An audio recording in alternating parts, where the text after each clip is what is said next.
नमस्कार, स्वागत है आपका अनादि टीवी पर। मैं हूं आपके साथ अभिषेक भट्टाचार्य। अपने बेबाक बयानों के लिए सुर्खियों में रहने वाले कांग्रेस नेता आचार्य प्रमोद कृष्णम ने एक बार फिर अपनी ही पार्टी की मुश्किलें बढ़ा दी है। प्रमोद कृष्णम का कहना है कि जो राम से नफरत करता हो वो हिंदू नहीं हो सकता। राम मंदिर को रोकने के जो प्रयास हुए हैं उसे सारी दुनिया जानती है। राम से नफरत कौन करता है और राम के प्रति श्रद्धा किसकी है, ये भी किसी से छिपा नहीं है कि पार्टी का हिस्सा होने का मतलब ये नहीं है कि सच को सच और झूठ को झूठ ना कहा जाए। उन्होंने कहा कि कांग्रेस में कुछ ऐसे नेता हैं जिन्हें राम मंदिर से ही नहीं राम से भी नफरत है। वो स्टार प्रचारक की लिस्ट में नाम ना होने के सवाल पर आचार्य प्रमोद कृष्णम ने कहा, नाराजगी का कोई कारण नहीं है। हो सकता है आलाकमान को उनकी जरूरत ना हो और हो सकता है उन्हें एक हिंदू धर्म गुरु को स्टार प्रचारक नियुक्त करने के मकसद में कुछ खामी नजर आती है।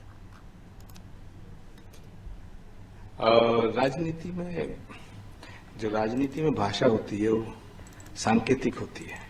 मेरी किसी से निजी दुश्मनी थोड़ी है और मैं किसी के विषय में निजी बात थोड़ी करूंगा, लेकिन जो मैंने महसूस किया है कि कांग्रेस में कुछ ऐसे नेता हैं जिन्हें राम मंदिर से नहीं राम से भी नफरत है, हिंदुत्व से नहीं हिंदू शब्द से नफरत है, हिंदू धर्म गुरुओं को अपमान करना चाहते हैं। उनको अच्छा नहीं लगता कि कोई हिंदू धर्म गुरु पार्टी में रहे। नहीं, नाराजगी का तो कोई कारण नहीं है। हो सकता है उन्हें हिंदुओं के समर्थन की जरूरत ना हो, तो किसी हिंदू धर्म गुरु को स्टार प्रचारक बनाने का जो मकसद होता है, मोटिव होता है, उन्हें उसमें कुछ कमी नजर आ रही हो, तो ये तो पार्टी का फैसला है। चलिए, इस पर चर्चा के लिए हमारे साथ जुड़ रहे हैं चेतन सिंह, बीजेपी से अपना पक्ष रखेंगे। राज शर्मा कांग्रेस से हमारे साथ जुड़ चुके हैं। तो सबसे पहले चेतन सिंह जी, आपके पास आना चाहूंगा। ये बड़ा दिलचस्प है, प्रमोद कृष्णम जी का जो बयान है वो कितनी ज्यादा समानता है। बीजेपी के नेता भी इसी तरह की भाषा का प्रयोग करते हैं, आज कांग्रेस पार्टी के नेता इस तरह की शब्द का इस्तेमाल कर रहे हैं, क्या कहेंगे आप? देखिए, भारतीय जनता पार्टी ने बहुत पहले से ही इस बात को लेकर के जनता जनार्दन और देश में बातें रखी हैं कि प्रभु राम से घृणा करने वाले, प्रभु राम को लेकर के नफरत फैलाने वाले, वो राम के चाहने वालों को इस देश में आग लगाने वाले के रूप में अगर देखने का किसी ने अगर पाप किया है तो कांग्रेस पार्टी ने किया। और सच में आज जब आचार्य प्रमोद कृष्णम जी जैसे इतने बड़े व्यक्तित्व के नेता को अगर इस तरह की बात कहनी पड़ रही है तो सहज रूप से हम कल्पना कर सकते हैं। और ये वही कांग्रेस पार्टी है जिसने सुप्रीम कोर्ट में एफिडेविट दायर करके कहा था कि प्रभु राम आए हैं, प्रभु राम का जन्म हुआ है, ऐसा कोई साक्ष्य हमारे पास नहीं है। मैं इसके आगे अन्य शब्दों पे नहीं जाना चाहता, लेकिन जो भगवान श्री राम के बारे में साक्ष्य मांग रहे थे, आज सारे देश ने उनको साक्ष्य दे दिया है कि राम ही अटल है, राम ही सत्य है, राम के बिना न तो नर है, न नारी है, न जीवन है, न उदारी है। तो प्रभु राम को इग्नोर करके कांग्रेस जितना गिरना था गिर चुकी है। और अब देखिए आप नहीं, लेकिन चेतन जी ऐसा भी तो हो सकता है ना कि स्टार प्रचारकों की सूची में कांग्रेस के पास जितने नेताओं की जगह थी उनमें जितने नेता आ सकते थे उनको स्थान दिया गया हो, या ये भी हो सकता है कि कांग्रेस इस चुनाव में एक न्यूट्रल स्टैंड रखने की कोशिश कर रही हो, इसलिए इस तरह के विवादित चेहरों को स्थान नहीं दे रही। देखिए, आचार्य प्रमोद कृष्णन अगर विवादित चेहरे हो सकते हैं कांग्रेस में, तो मैं समझता हूं कि बिना विवाद का तो फिर कोई चेहरा कांग्रेस में है ही नहीं।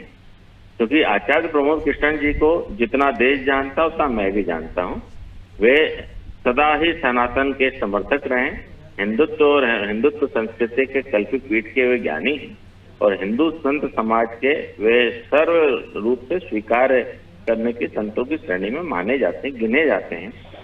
जिस पार्टी को वो बिलोंग करते हैं उस पार्टी की क्या विचारधारा है हिंदुत्व सनातन को मानने वाले, ये आपने भी देखा होगा जब उनके नेताओं ने जिस प्रकार का वर्जन दिया, इसके बारे में कोई लुका छिपा नहीं है। दिक्कत केवल इतनी है कि सनातन का समर्थन करते हैं, हिंदुत्व को मानते हैं, राम में आस्था है। हो सकता है कांग्रेस और कांग्रेस पार्टी को मानने वाले लोगों को राम की जरूरत नहीं हो, राम की आस्था वाले लोग पसंद नहीं हो, और वैसे भी कांग्रेस पार्टी समय समय पर कभी भगवा डायल कर लेती है तो कभी चलिए ठीक है, जवाब ले लेते हैं। राज शर्मा जी हमारे साथ जुड़े हैं। राज जी, एक बड़ा सवाल है ये कि लगातार बीजेपी हो या अन्य दल के नेता कांग्रेस के आइडियोलॉजिकल स्टैंड पर सवाल उठाते रहते हैं। और अब आचार्य प्रमोद कृष्ण का जो बयान आया है उसको लेकर भी सवाल उठ रहे हैं कि उन्होंने कह दिया है कि पार्टी में कुछ ऐसे नेता हैं जिनको सिर्फ मंदिर से नहीं भगवान राम से भी आपत्ति है। इस बयान पर क्या कहेंगे? मैं सबसे पहले कहना चाहता हूं भाई कि जो आचार्य कृष्ण जी हमारे पार्टी के सम्मानित, हमारी पार्टी के ही नहीं देश के सम्मानित गुरु हैं और नेता हैं। मैं एक बात कहना चाहता हूं कि उन्होंने जो भी बयान दिया वो राम हमारी पार्टी के लिए नहीं दिया। मैं दावे के संग कह सकता हूं कि भारतीय जनता पार्टी में भी कुछ नेता ऐसे हैं जिन्हें राम के नाम से नफरत है। मैं कहता हूं कि कुछ बौद्ध धर्म को मानते हैं जो भारतीय जनता पार्टी के नेता हैं, क्या आप उसको भी नहीं मानेंगे? मैं एक बात कहना चाहता हूं, जो आचार्य कृष्ण जी ने कहा है वो उन्होंने सच कहा है। बीजेपी में भी हर पार्टी में देखिए एक पार्टी होती है एक सामूहिक लोगों का, कुछ लोग नहीं कह नहीं पाते। राज शर्मा जी, सवाल इसलिए उठ रहा है क्योंकि जब उनसे ये पूछा गया कि स्टार प्रचारकों की सूची में उनका नाम क्यों नहीं है तो उनका ये जवाब था, यानी कि कहने की कोशिश ये कर रहे थे कि उनकी जो विश्वास या विचारधारा है उसके चलते या उनका जिस तरह का ऑरा है उसके चलते उन्हें पार्टी ने स्थान नहीं दिया गया एक स्टार प्रचारक के तौर पर, जिस पर शायद कांग्रेस पार्टी को आपत्ति है मौजूदा चुनाव प्रचार में। देखिए मैं एक और बात कहना चाहता हूं भाई कि आचार्य कृष्ण जी को स्टार प्रचारक की लिस्ट में आने की कोई जरूरत नहीं है। उनका पार्टी में और देश में उनका जो स्थान है वो सिर्फ स्टार प्रचारक के नाम पे नहीं है। वो एक धर्म गुरु है, ब्राह्मण है और अपनी देश के प्रति वफादार है। हाँ, और एक और बात कहना चाहूंगा कि अगर अभी भारतीय जनता पार्टी के प्रवक्ता कह रहे थे, मैं दावे के संग कह सकता हूं, आप इनको कह दीजिएगा इनके घर पे रामलला की फोटो नहीं होगी। मेरी रामलला की घर की मेरे पास फोटो है, मगर इन लोगों ने जो देश को दिखाना चाहा ये देश की जनता और नौनियाल कभी माफ नहीं करेंगे। राज शर्मा जी, आपने जो बात कही मैं उससे सहमत हूं। आपने कहा कि हर पार्टी में ऐसे इल एलिमेंट्स होते हैं जो पार्टी की विचारधारा से उतर जाते हैं, कुछ ऐसी बातें करते हैं जो समाज में सही नहीं है, लेकिन कोई पार्टी का इतना बड़ा प्रवक्ता उसको ऊपर नहीं उछालता है कि पार्टी में ऐसे लोग हैं जो इस तरह की बातें करते हैं। और इससे पहले भी मध्य प्रदेश में अगर बात करें तो कांग्रेस कार्यालय में हनुमान चालीसा का पाठ हुआ तो उसके बाद अल्पसंख्यक मोर्चा के नेता ने उस पर सीधा विरोध कर डाला। तो कहीं ना कहीं आपको दिखता नहीं है कि कहीं ना कहीं एक अंतर विरोध है पार्टी के अंदर ही? देखिए कोई भी विरोध कर सकता है। मैं एक बार बताना चाहता हूं कि जब मेरा देश आजाद हुआ था तो एक औरत ने जवाहरलाल नेहरू साहब का एक गिरेबान पकड़ लिया था। उन्होंने जब कॉलर पकड़ा तो उन्होंने कहा कि हमें क्या मिला, तो जवाहरलाल नेहरू साहब ने कहा था मिला कि आप एक प्रधानमंत्री से भी कॉलर पकड़कर हिसाब मांग सकते हैं। तो कहने का सबको हमारा जीने का अधिकार है और मैं दावे के साथ जी नहीं कही है, भारतीय जनता पार्टी के लिए कही है, जिन्होंने राम का मंदिर बनाया तो भी हैं जिन्होंने राम मंदिर को, राम भगवान को, कह रहा हूं कि राम मेरे आराध्य हैं और राम को मैं मानता हूं। भाई राम मेरे हैं। आप वहां पे कैबिनेट की मीटिंग में डाल दी, आपने कैबिनेट की मीटिंग में डाल दी, दीपावली में बैठाल दी और उत्तर प्रदेश के कर्मचारियों को आपने बोनस नहीं दिया। सर्व शिक्षा अभियान में आपके पास पैसा नहीं है। और मैं आपके चैनल के माध्यम से कहना चाहता हूं और बीइंग ए कांग्रेस प्रवक्ता कह रहा हूं, ठीक है,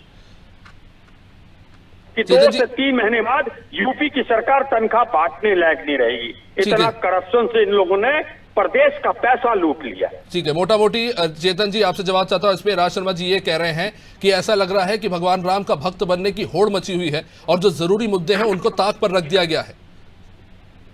अगर राम के बिना ये देश चल जाए तो क्यों नहीं चला लिया कांग्रेस ने? अगर राम के बिना इंसान की धड़कनें चल जाती तो क्यों नहीं चलाते? किसने रोका था? एक मिनट मनोज भाई, मेरी बात तो सुनिएगा। एक मिनट, आप ही के नेता कहते हैं, आप ही के नेता कहते हैं कि हम घर घर राम को पहुंचाएंगे। आप जैसा पार्टी कौन है आपकी जनता पार्टी का? आप राम को घर पहुंचाएंगे? मेरे घर पर राम मेरे जन्म से पहले थे। अरे मेरे घर पर राम जन्म से पहले थे। देश को धर्म जाति संप्रदाय के आधार पर बांटने का काम किसने किया? इस देश में अघोषित रूप से आतंकवादियों को पालने का काम किसने किया? इस देश में अपरकास्ट सूर का सूर ट्राइब और बंधुओं को लड़ाने का काम किसने किया? इस देश में घुसपैठियों को घुसाने का काम किसने किया? इस देश में दलालों का अड्डा बनाने का काम किसने किया? इस देश में हथियारों की दलाली किसने प्रारंभ की?